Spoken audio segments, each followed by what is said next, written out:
국내 코로나19 신규 확진자 수가 이틀 연속 7,000명대로 집계된 가운데 위중증 환자도 하루 만에 17명 늘어서 또다시 역대 최다를 기록했습니다.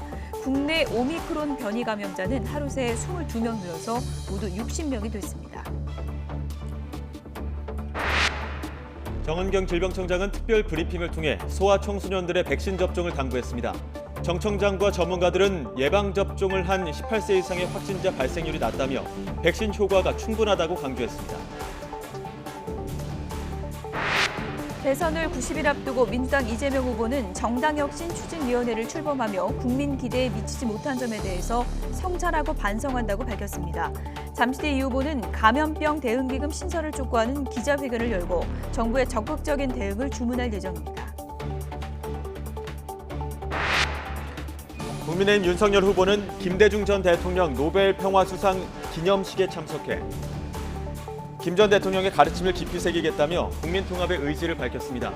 극우 발언으로 논란을 빚은 노재승 공동선거대책위원장이 사퇴하지 않겠다는 입장을 밝힌 가운데 국민의힘 선대위는 예정됐던 노 위원장의 정강정책 연설을 취소하며 여론의 향방을 주시하고 있습니다. 문이과 구분을 없애고 통합형으로 처음 치러진 올해 대입수능은 불수능이었던 것으로 나타났습니다. 국어, 수학, 영어 모두 어렵게 출제되면서 변별력이 높아진 가운데 수험생들에게는 내일 성적표가 배부됩니다.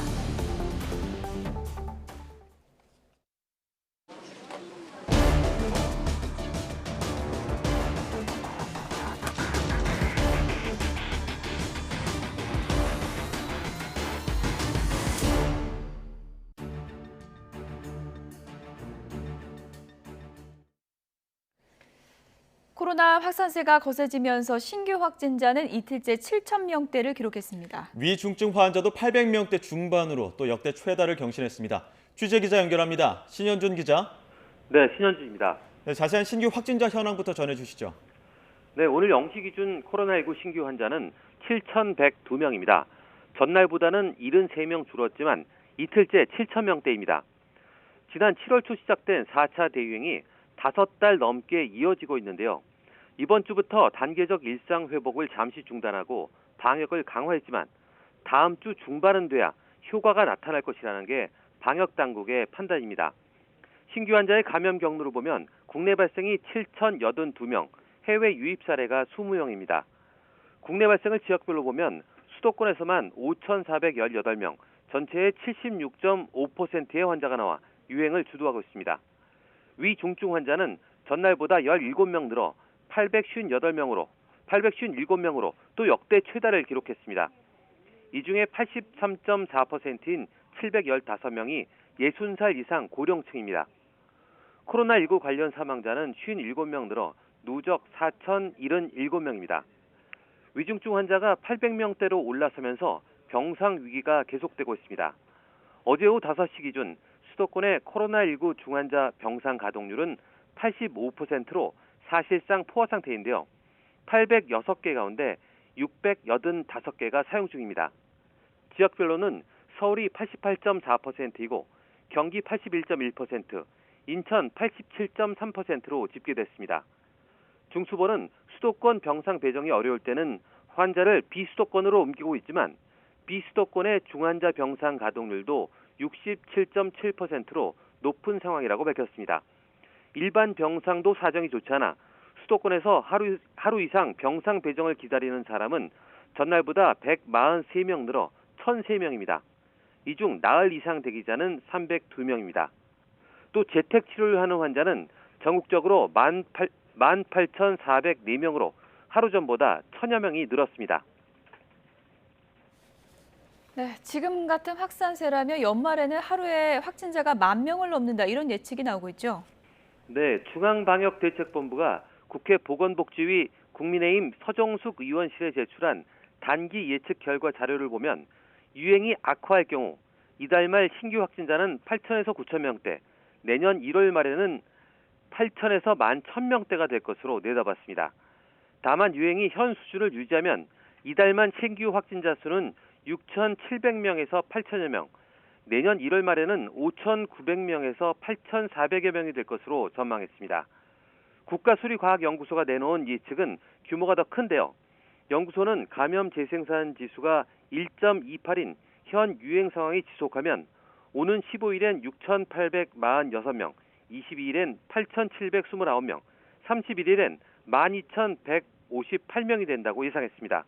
또 중환자 수는 15일 994명, 22일 1,272명, 31일 1,767명으로 늘어날 것으로 추정했습니다.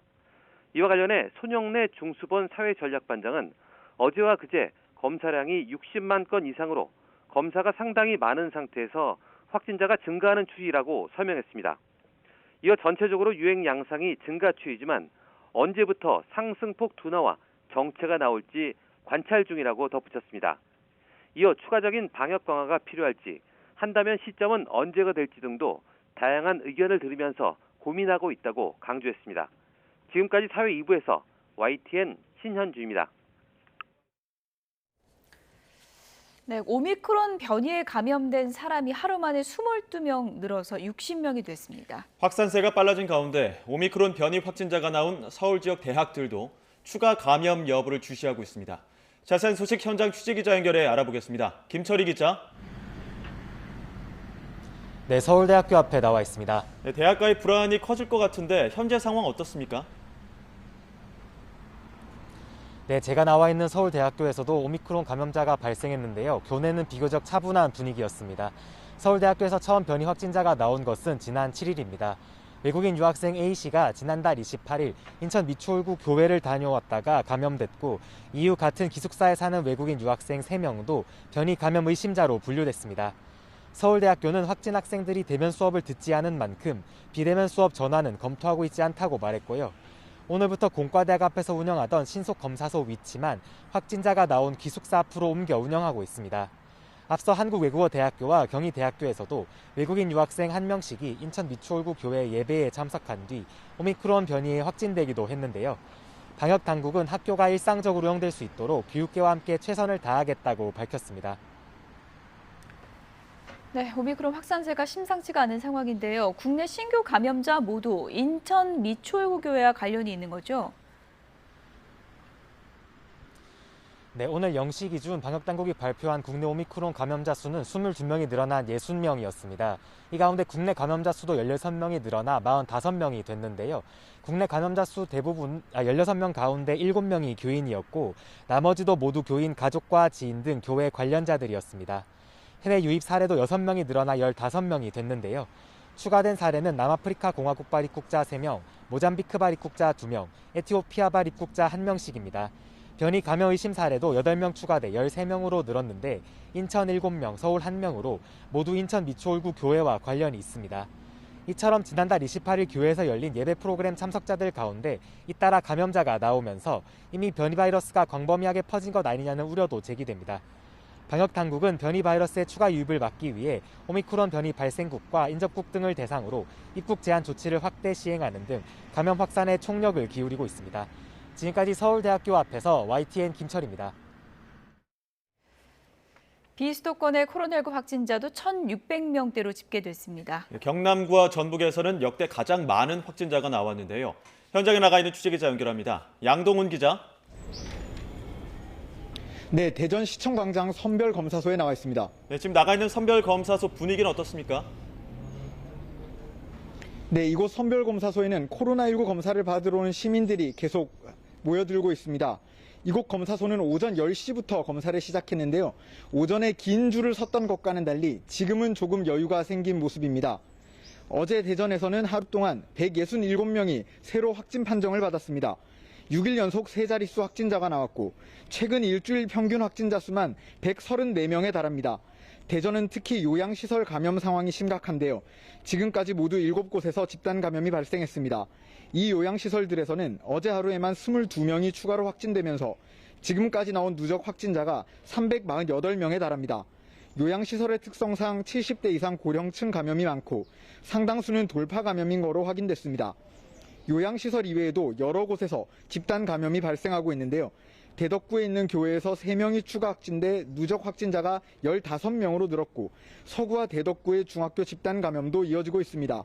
감염세가 이어지면서 대전은 중증 환자 전담 치료 병상 확보도 여의치 않은 상황입니다. 네, 다른 지역 상황은 어떻습니까? 네, 하루 동안 비수도권에서 나온 코로나19 신규 확진자는 1,662명으로 전날보다 100여 명 늘었습니다. 경남에서는 역대 가장 많은 193명이 확진됐습니다.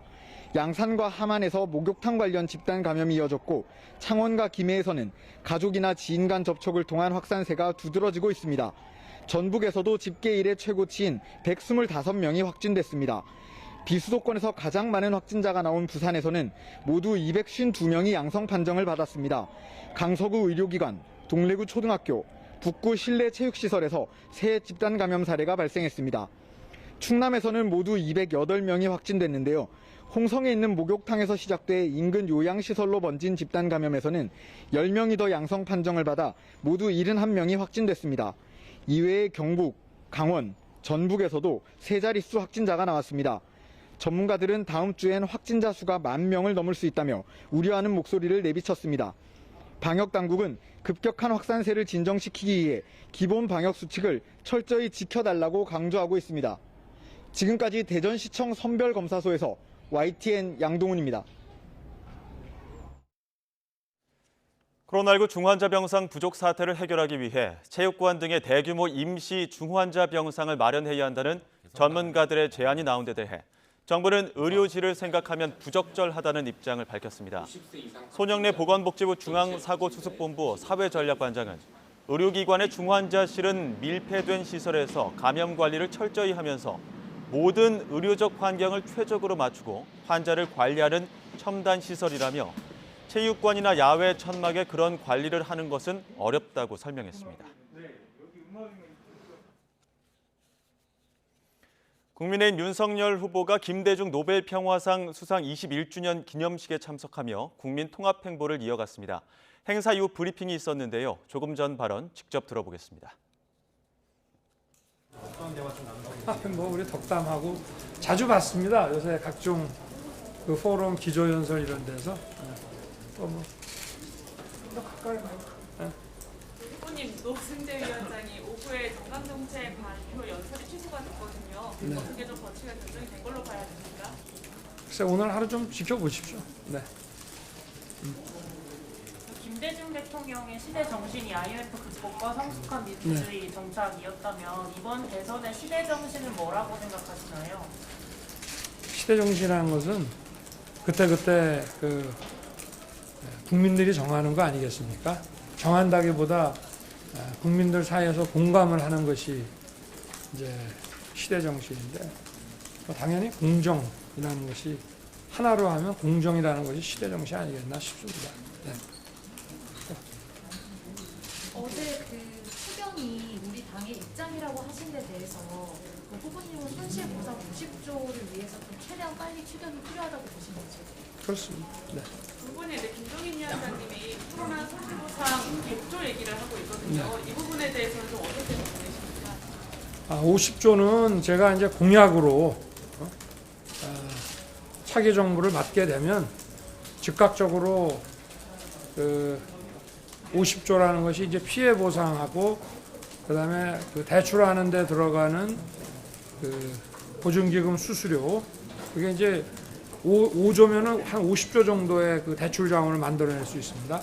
그런 거와 재창업 지원 이런 것들을 포함한 50조를 제가 공약으로 말씀을 드린 것이고 이 감염병이 이게 또 변종이 자꾸 발생을 하고 해서 이 규모가 커지게 되면 피해자가 더 많아지게 되면 그거는 추가로 뭐 그 초당적인 협의를 거쳐가지고 공약으로 발표한 거 이상의 고려도 해야 한다는 뭐 그런 취지로 생각하고 있습니다. 네. 세입장기자보다 네. 국민의힘이 조동현 위원장 비판할 때 논리가 네. 우리 노승재 위원장 비판할 때 논리가 다른데 그 부분에 대해서 좀 어떻게 생각하세요? 그러니까 그 노승재 그 공동위원장 부분에 대해서는 지금 살펴보고 있으니까 네. 어떤 부분을 살펴보고 있어요? 여러 가지 지금 살펴보고 있습니다. 감염병 때문에 좀 여기까지 또 뭐 후보님 그럼 이따가 당사에서 혹시 5시에 주재하시는 회의가 있으신가요? 주재하는 회의가 아니라 어떤 뭐 그 통상의 그 제가 알아야 될 내용들 보고받는 자리로 알고 있어요. 거기에서 이 노재승 위원장에 대한 얘기가 좀 논의가 나올 가능성도 있나요? 모르겠습니다. 그거는. 한 가지 더요. 안혜욱 전 대한초등학교 태권도 협회장이 이제 후보님 부인 김건희 씨를 봤다는 공개 증언을 했는데 거기에 대해서 뭐 답변할 가치도 없는 얘기고. 여러분들 관심이 있으세요? 그 말이 맞는 것 같아요? 또. 내일 강원도 가신다고 들었는데 강원도를 가시는데 어떤 의미인지.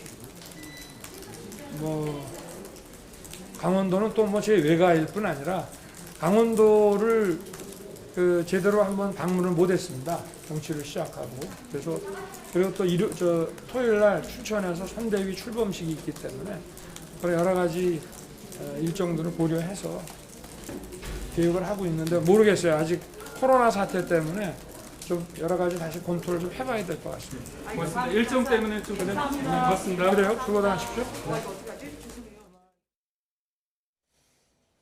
네, 윤석열 후보의 브리핑 내용 듣고 오셨습니다. 대통령 선거가 90일 앞으로 다가왔습니다. 앞서 보신 것처럼 승기를 잡기 위한 대선 주자들의 경쟁도 치열해지고 있는데요. 인재 영입 경쟁의 부작용도 드러나고 있습니다. 대선 국면 주요 현안, 여야 선대위 두 분과 함께 짚어보겠습니다. 남영희 더불어민주당 선대위 대변인, 그리고 정태근 국민의힘 선대위 정무대응실장 나오셨습니다. 어서 오십시오. 안녕하세요. 네. 우선 여야 할 것 없이 외연 확장 경쟁, 또 청년 민심 구애 중에 인재 영입 부작용도 나오고 있습니다. 국민의힘 노재승 공동선대위원장 어제 YTN에 출연해서 자신이 사퇴하면 이재명 후보도 사퇴해야 한다, 이렇게 입장을 밝히기도 했는데요. 당내 우려 섞인 목소리도 나왔습니다. 함께 듣고 오시죠. 과거의 발언 때문에 공동선대위원장직을 내려놔야 된다면 과거의 발언 때문에 대통령 후보직을 내려놔야 되는 후보도 있지 않겠습니까? 이재명 후보 얘기하는 겁니다. 정당이라는 것은 인재를 육성하고 성장할 수 있는 틀이 돼야 됩니다. 밖에 있던 사람을 갑자기 데려와서 이렇게 영입쇼를 하는 것은 한두 번은 모르지만 이제는 좀 지양해야 되지 않나, 그렇게 생각하고 있습니다.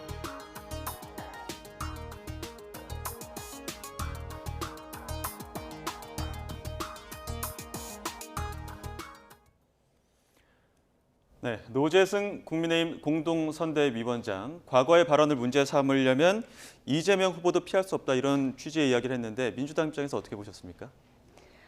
그 자리가 제가 보기에는 예. 공동선대위원장으로서 이전에 본인이 했던 말에 대해서 반성을 하는 듯한 모습을 먼저 보였는데 예. 그 같은 연장선상에서 이재명 후보를 끌고 들어갔다라는 게 제가 볼 때 국민들이 그 태도에 대해서 인정을 할지 잘 모르겠습니다. 그리고 어떤 말이 자신의 그 역사인식의 문제든가, 그리고 뭐 노동관, 그리고 뭐 가난한 사람들에 대해서 인정을 못하는 부분, 이런 막말들과 같은 수준인지 사실 뭐 언급하고 할 만한 가치가 없다라고 저는 판단합니다. 예, 정무대응 실장 입장에서는 어떻게 보셨습니까?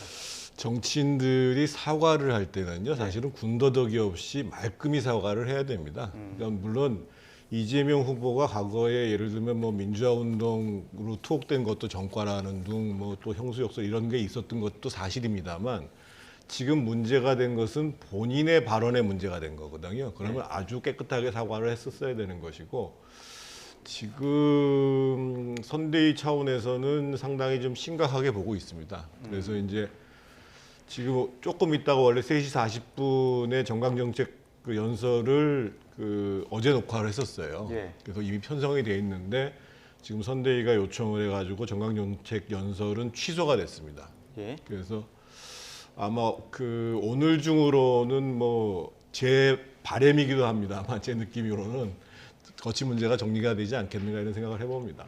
예, 그러니까 노재승 위원장의 정강정책 연설이 취소됐다, 이런 말씀이신데, 지금 오늘 그 노재승 위원장 그리고 이준석 대표, 권성동 사무총장 이렇게 비공개로 3자 회동 갖고 사안에 대해서 조금 지켜보겠다, 이런 입장을 어떤 한 언론사를 통해서 또 보도가 되고 있거든요.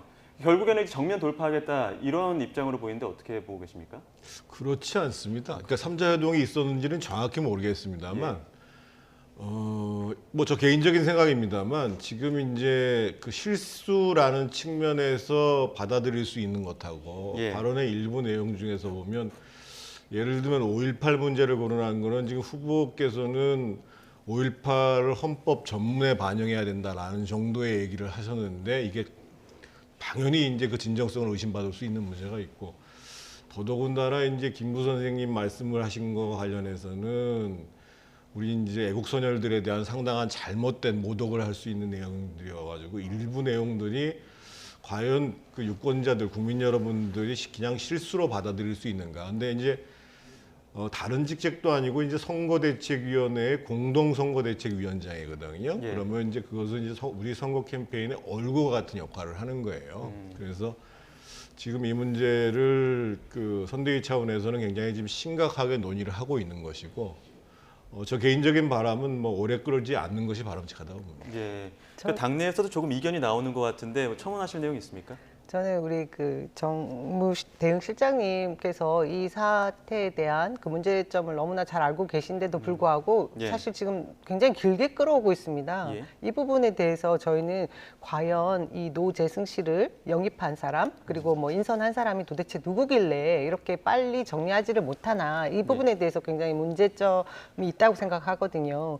우선 이 사람이 가지고 있던 역사인식이라는 게 굉장히 잘못되어 있지, 왜곡되어 있지 않습니까? 5.18을 폭동이라고 본인은 말하지 않았다고 했지만 SNS에 올린 글이 있는데 그것이 오래전 것도 아닙니다. 예. 저희가 찾아보니까 뭐 5월달, 뭐 6월달, 7월달 뭐 이렇게 그렇게 오래된 시간도 아니고요.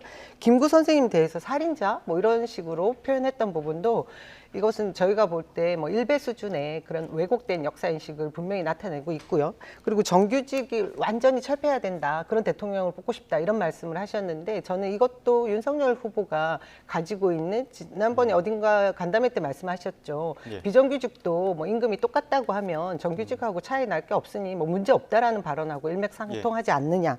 그리고 또 가난 뭐 검정고시가 비정상적인 것 같다라는 발언 등 이 사회의 그 구조적인 이 틀에 대한 모순점을 바꿔야 되는 것이 사실은 정치인들의 책무인데 이 문제점을 고스란히 본인 스스로 문제가 아니라고 얘기하는 굉장히 독특한 인식을 가지고 있는 사람인데요. 이 사람을 저는 과연 공동선대위원장으로 세울 때 노재승을 통해서 어떤 메시지를 전달하고 싶었을까 그것도 묻고 싶고요. 어떤 분이 인선을 했길래 그럼 전 이렇게 논란이 되고 있는 상황에서 분명히 사과를 하든지 입장 발표를 확실히 해야 될 것 같다라는 생각이 듭니다.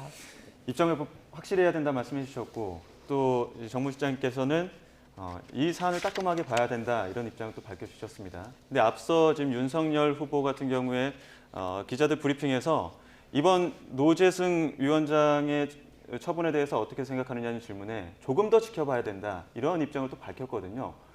어떤 부분을 조금 더 지켜보고 고려해야 된다고 보시는 겁니까?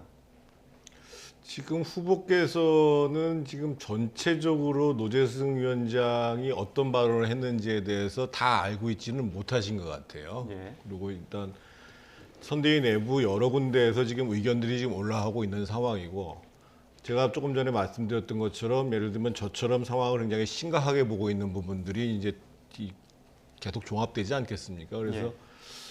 저는 좀 희망하기는 뭐 오늘 중으로는 정리가 되지 않겠는가 이런 생각을 갖고 있습니다. 예, 지금 노재승 위원장의 거취에 대해서 계속 질문을 드리는 이유가 뭐 사실상 자진 사퇴를 거론했는데 이 부분은 사실상 거부를 했고 그러다 보니까 뭐 강제 사퇴냐 이런 이야기들이 많아서 이 거취에 대한 이야기를 좀 길게 질문을 그러니까 드렸었고요. 저희가 이제 예를 들면 편성된 예. 그 방송을 취소시킬 정도면 사안을 심각하게 보고 사실은 있다. 방송사에 대한 엄청난 신뢰를 한 거 아니겠어요? 답은 못하지만 어느 정도 그쪽으로 기조를 잡고 있다 이렇게 봐야 되겠죠. 그렇게 봐야죠. 알겠습니다. 자 그러면 남 대변인께는 또 다른 질문 드리겠습니다. 지금 뭐 여야 가릴 것 없이 외연 확장을 하면서 인재 영입이 인재 소동으로 이어지는 경우들이 있거든요. 이게 시스템의 문제로 봐야 됩니까? 뭐 인재를 영입하는 과정에서 불가피한 과정이라고 봐야 됩니까? 저는 정치권 내부에서 오랫동안 그 녹을 먹고 계셨던 분이나 함께했던 많은 분들이 사실 반성해야 될 지점이라고 저는 생각합니다. 예. 저는 여러 곳에서 제 입장을 밝혔는데요. 외부에서 어떤 때만 되면 선거철에 특히 그렇죠. 외부에서 뭐 반짝할 만한 이슈를 끌어올 분, 뭐 스타성 있는 분들로 뭐 주목도를 높여서 거기에 지지율을 상승시키는 것에 뭐 견인할 수 있다라고 하는 예. 건 제가 일정 부분 뭐 효과는 볼 수 있겠지만 크게 장기적으로 볼 때 우리 정치 발전에는 도움이 될까 하는 생각을 가지고 있습니다. 그리고 정치라는 것을 외면받지 않게 하기 위해서는 예. 정치 내부에서 그 인재들을 육성하고 발굴하는 그런 시스템이 더 정착되는 것이 제가 볼 때는 바람직한 것이 아닌가 그런 생각이 듭니다. 비슷한 의견으로 금태섭 전 의원 같은 경우에도 이게 인재 영입 쇼로 끝나면 안 된다 이런 입장 밝히셨는데 동의하시는 내용이죠?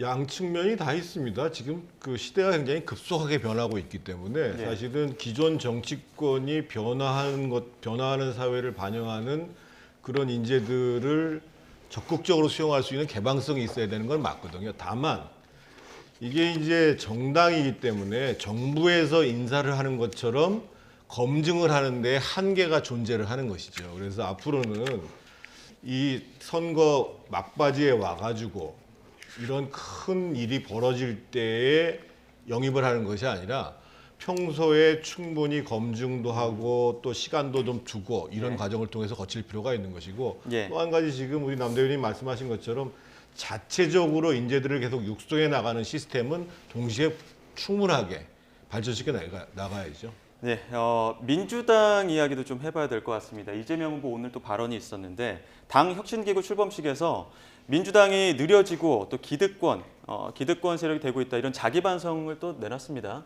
지금까지의 전략들을 보면 반성, 혁신 이런 부분들은 중점적으로 하고 있거든요. 오늘 발언 또 어떻게 보셨습니까?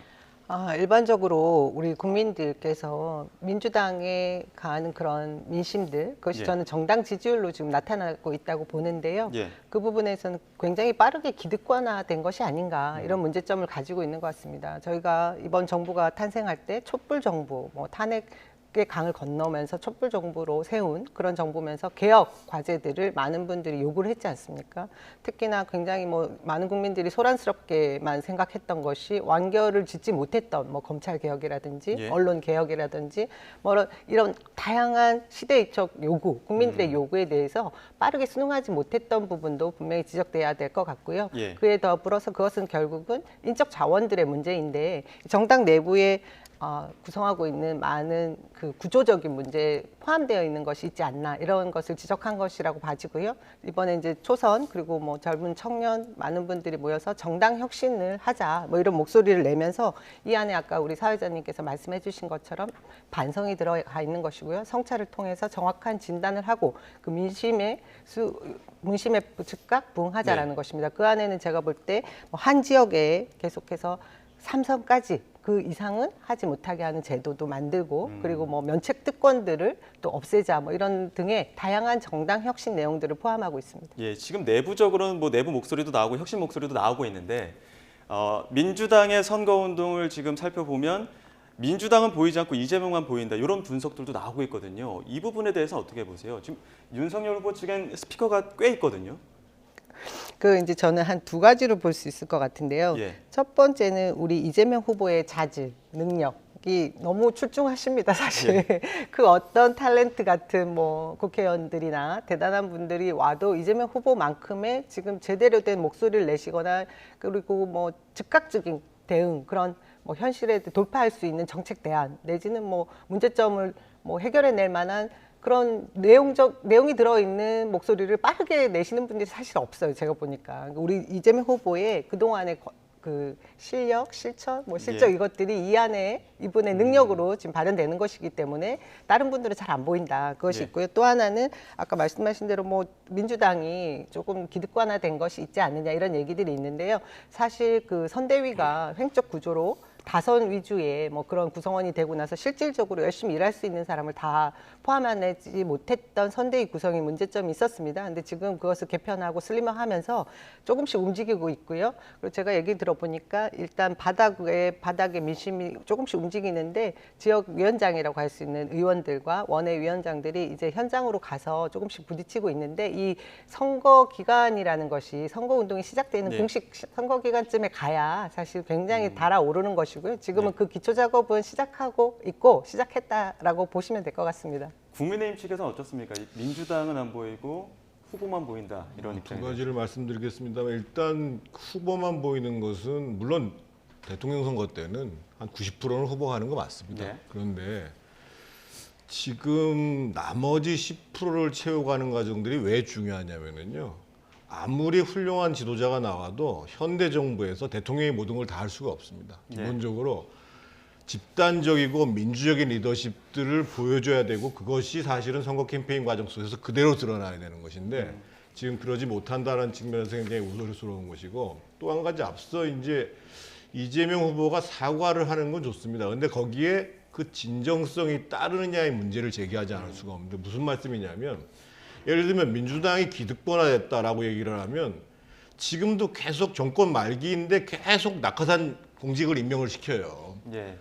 처음에 그렇게 안 하기로 했었잖아요. 안 하겠다 약속을 했잖아요. 그러면 앞으로 아마 이재명 후보도 그럴 거예요. 본인이 낙하산 그거 안 하겠다고 얘기할 거예요. 근데 그 일이 지금 정권 말기에 가도 마치 대목을 받은 것처럼 계속 벌어지고 있는 형식이고 지금 느려지고를 말씀하시는데 느려진 것이 아니라 그동안 민주당은 180석이라는 의석을 가지고 사실은 충분히 검증되지 않은 정책들을 밀어붙이는 과정 속에서 그래서 정책적 혼란이 발생되고 그것에 대한 피해를 국민들이 본 거죠. 그러면 그간의 정책을 구현하는 과정에 있어서 우리가 경솔했다, 문제가 있었다 이렇게 얘기가 돼야 되는데 사과를 하는데 실제 내용하고는 다르다는 거죠. 과연 그래서 사과를 하는 것들을 과연 국민들이 받아들이는가. 지금 여전히 정권을 교체해야 되겠다고 하는 여론조사 지수가 높은 이유는 바로 거기에서 비롯된다고 봐야 됩니다. 예. 사과에 대해서 여론이 어떻게 받아들일까는 조금 더 지켜봐야 되겠다 이런 말씀 해주셨는데 이런 중에 또 오늘 오랜만에 유시민 전 노무현 재단 이사장이 언론과 인터뷰를 했습니다. 정치 비평을 안 하겠다던 기존 입장에서 선회한 듯 보이는데 이재명 후보에 대한 우호적 발언을 남겼습니다. 듣고 오시죠. 이재명 후보는 한 인간으로서 보면 생존자죠. 이제 2010년에 성남시장이 되고 나서 엄청나게 수사도 많이 받았고 기소도 당했고 작년에 대법원까지 가서 무죄 판결 받은 그 건이 판결이 다르게 나왔더라면 사망했죠. 정치적으로. 이 사람이 이런저런 작은 오류들은 있었을지 모르나 정치적 생존을 위태롭게 할 만큼의 어떤 하자나 이런 것들은 없었던 사람 같다. 이재명 후보는 완성형이 아니에요. 그러니까 저는 발전도상인이라고 표현한 것은 이재명 후보가 여전히 더 지금보다 나은 모습으로 갈 가능성이 있다. 네, 발전도상국이 아니라 발전도상인이라는 또 평을 남겼는데 그러니까 과거에는 좀 힘들었지만 앞으로는 더더욱 나아질 것이다 이런 평입니다. 어떻게 들으셨습니까? 저는 오늘 유시민 전 이사장님이라고 표현하겠습니다. 전 이사장님이 드디어 이제 우리 쪽에 빅마우스 스피커로 등장해 주신 것이 너무 반가웠고요.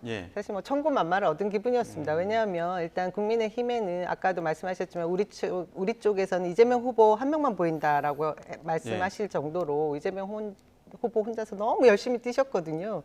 그런 반면 그에 상응할 만한 무게 있는 그런 스피커가 사실 좀 부재한 상황이었다라는 평들이 많았거든요. 그거를 아마 오늘 유시민 전 이사장님이 해결해 주신 것 같고요.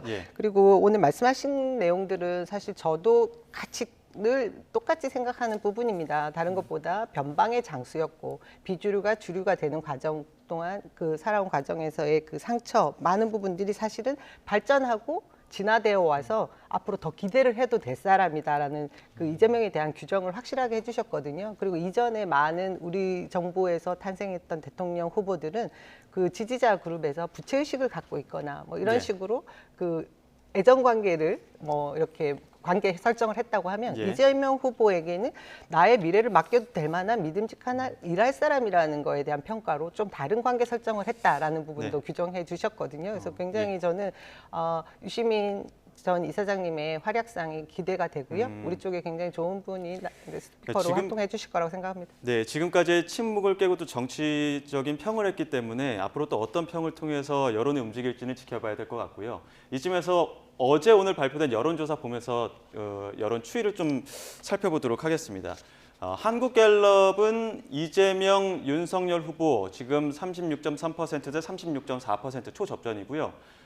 전국 지표 조사를 보면 5주 만에 이재명 후보가 역전을 한 그런 현재 추세를 볼 수가 있겠습니다. 지금 이 추세를 보게 되면 일단 정무 실장께 여쭙겠습니다.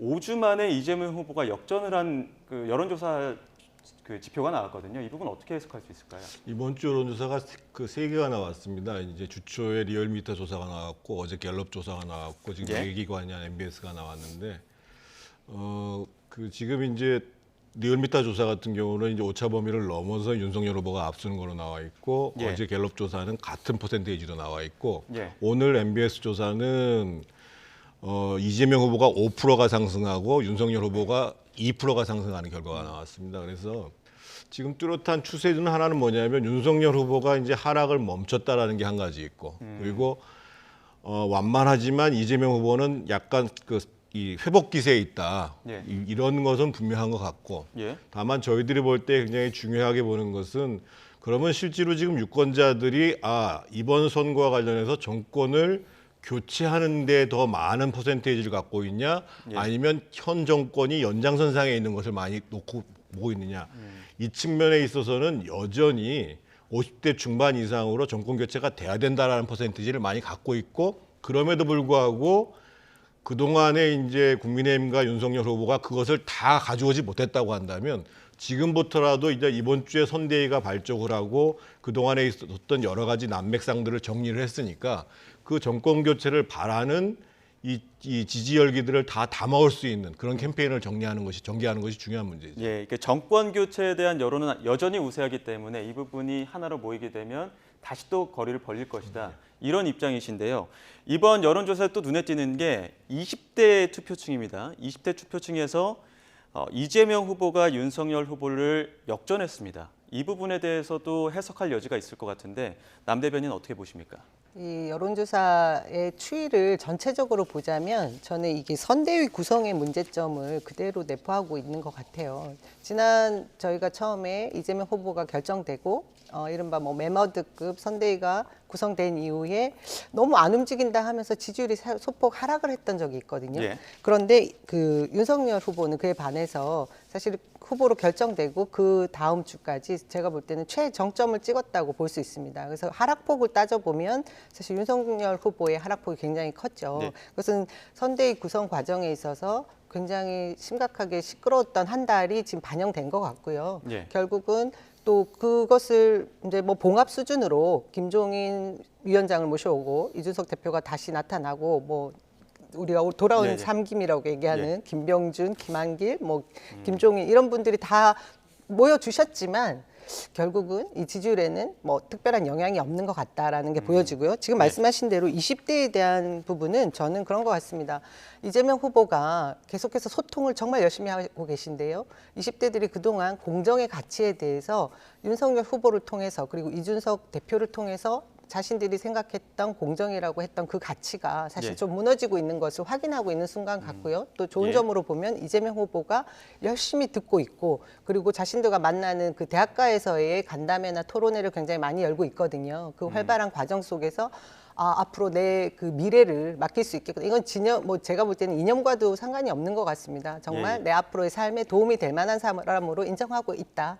그런 과정이라고 네. 봅니다. 20대 지지율 그 지표가 기관마다 조금씩 다르게 나타나긴 합니다. 그리고 또 아직 충분히 의견을 바꿀 수 있는 응답도 72%를 넘기고 있기 때문에 그것도 20대의 표심이 어디로 움직일지는 또 향후 또 지켜봐야 될 것 같고요. 이 대선 국면에서 20대 표심을 저희가 뭐 양당 주목하고 있지만 또 주목하고 있는 부분이 쩐야의 전쟁이라는 표현이 등장할 정도로 소상공인이든 또 자영업자를 지원하기 위한 어떤 정책들을 꾸준히 내놓고 있습니다. 지금 재원 방안 마련으로 윤 후보가 그 보상금 50조 원을 먼저 제안을 했었고 지금 김종인 위원장 같은 경우에는 지금 이 정도 사태가 됐을 때는 100조 원의 기금도 확보를 해야 된다 이런 입장을 밝혔거든요. 지금 이러한 의견에 대해서 국민의힘 입장에서는 어느 정도 의견이 모아진 겁니까? 그거 전에 먼저 이제 20대 지지율 관련해서 조금 말씀드리고 네, 넘어갔으면 짧게 좋겠는데, 그러니까 이제 저희가 이제 1000샘플 정도를 조사를 하게 되면 20대 샘플이 보통 한 170개 정도 내외가 됩니다. 그래서 이제 사실은 뭐 2%를 가지고 역전됐다 얘기하는 것은 쉽지 않은데 중요한 사실은 조금 전에 앵커가 말씀하셨던 것처럼 지지 후보를 바꿀 수 있다라는 게 한 72% 나오고 예. 아까 조금 전에 제가 이제 정권 교체와 관련해 가지고 정권이 교체돼야 된다는 지수가 보통 한 60%를 넘어요. 60대보다 더 많이 나옵니다, 예. 지금요. 그래서 기존에 저희들 특히 이제 그 국민의힘이나 윤석열 후보가 캠페인을 잘못하고 있는 것이 아닌지에 대한 반성이 필요한 것이고 예. 그럼에도 불구하고 여전히 20대들 사이에서 이번 대선을 바라보고 있는 관점은 정권을 교체해야 된다라는 것들이 굉장히 높다 이 말씀을 드리겠고요. 두 번째로 지금 그 물어보신 문제와 관련해 가지고 지금 그 윤석열 선대위에서 가장 중요하게 바라보는 대통령의 과제는 지금 2년 넘게 코로나 팬데믹이 진행돼 오면서 벌어지고 있는 이 양극화의 문제하고 곤란에 빠져 있는 자영업자들, 중소상공인들을 어떻게 살릴 것인가. 이 문제와 관련해서는 기본적으로 그 100조 정도의 돈을 마련해서 예. 기존의 예를 들면 이미 올해 편성된 내용들을 변화시켜서라도 적극적인 재원들을 확보할 필요가 있다는 것이 일관된 입장입니다. 자, 예산 편성에 구조조정 필요하다는 말씀해 주셨는데 짧게 민주당도 환영하는 입장이긴 하죠. 바로 받았습니다. 지난번 윤석열 후보가 50조를 얘기했을 때와 똑같은 상황이 지금 재현됐는데요. 이재명 후보가 즉각 사자 회동을 통해서 이 부분에 대해서 100조 그 자영업자의 손실 보상을 두텁게 하자. 김종인 비대위원장이 좋은 말씀해 주셨다. 이렇게 응답을 하니 곧바로 이것은 지금 뭐 합의할 사안이 아니고 이렇게 말씀하시는 거 보고 지난번에 윤석열 후보가 50조를 얘기했을 때와 지금 김종인 위원장이 말씀하시는 상황이 변한 것이 하나도 없어서 그야말로 저쪽 당에서 저희가 어떤 뭐 재난 지원에 대한 얘기만 할 때마다 매표 행위가 아니냐 이런 얘기를 하는데 진정성 없는 말씀을 하고 있는 쪽이 진짜 매표 행위를 하시려고 하는 건지 해서 좀 안타깝습니다. 금액은 늘었는데 변함이 좀 없는 부분은 아쉽다고 지적을 해주셨는데 그 부분은 또 양당의 논의가 필요한 부분이기 때문에 앞으로도 지켜봐야 될 것 같습니다. 지금까지 남영희 더불어민주당 선대위 대변인 그리고 정택은 국민의힘 선대위 정무대응실장과 전국 상황 이야기 나눴습니다. 오늘 말씀 고맙습니다. 감사합니다.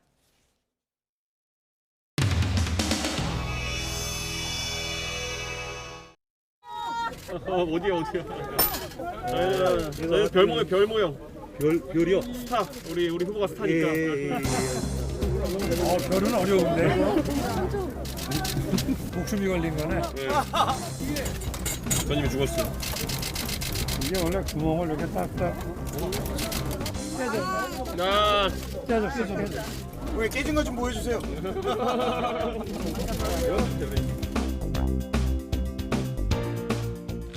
한가지 상황들이면 어제 제가 선대위원장으로 임명 개인적 소회를 적었던 SNS의 글들이 어찌 보면 많은 논란이 되었던 것 같은데 앞으로는 말과 행동의 무게감을 느끼고 조금 더 신중하고 엄중한 그런 자세로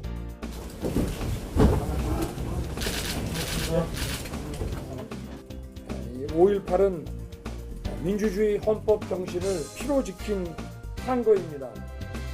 제가 대통령이 되면 절대로 호남 풀대론이라는 말은 나오지를 않도록 할 것입니다. 호남을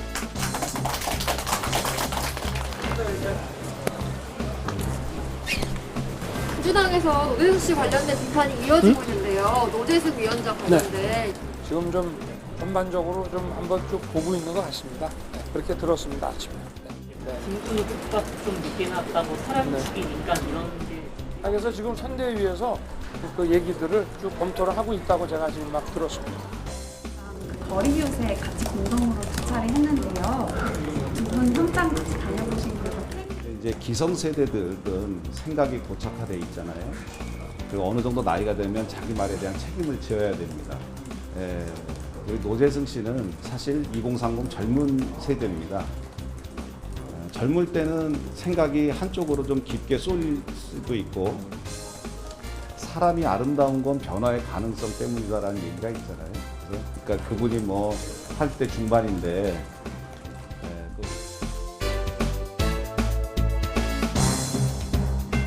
가난하게 태어난 것을 내세우는 사람이 싫다.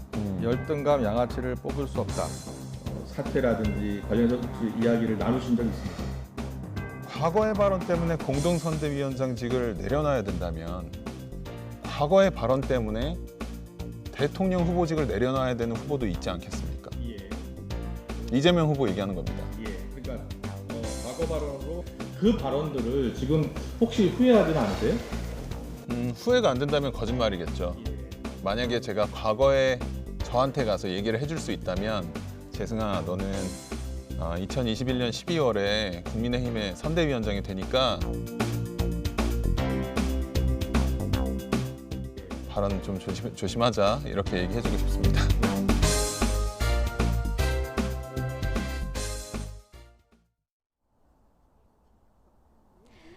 현재 서울은 초미세먼지의 영향으로 하늘빛이 다소 뿌옇게 흐려져 있는 상태입니다. 대기가 정체됐기 때문인데요.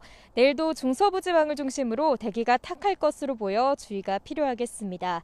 오늘은 겨울답지 않게 다소 포근한 날씨가 이어졌습니다. 하지만 해가 지면서 날이 점차 추워지고 있으니까요. 퇴근길 따뜻한 옷차림 해주시기 바랍니다. 내일은 점차 하늘빛이 흐려지겠습니다. 또 새벽부터 낮 사이 중부와 전북 서해안에는 비가 조금 내리겠고 호남 서해안과 전북 내륙, 경북 북부 내륙에는 낮 동안 빗방울이 떨어지는 곳이 있겠습니다. 내일도 종일 예년 기온을 웃돌며 포근하겠습니다. 내일 낮 기온 서울 11도, 대전 13도, 광주는 14도가 예상됩니다. 주말까지 대체로 온화한 날씨가 이어지겠지만 다음 주 월요일에는 서울의 아침 기온이 영하 6도까지 떨어지는 등 올겨울 들어 가장 추운 날씨가 찾아올 전망입니다. 오늘까지 동해안에는 너울성 파도가 높게 일겠습니다. 해안가 안전사고에 각별히 주의하시기 바랍니다. 지금까지 YTN 윤수빈입니다. 목요일 더 뉴스 마치겠습니다. 시청해주신 여러분 고맙습니다.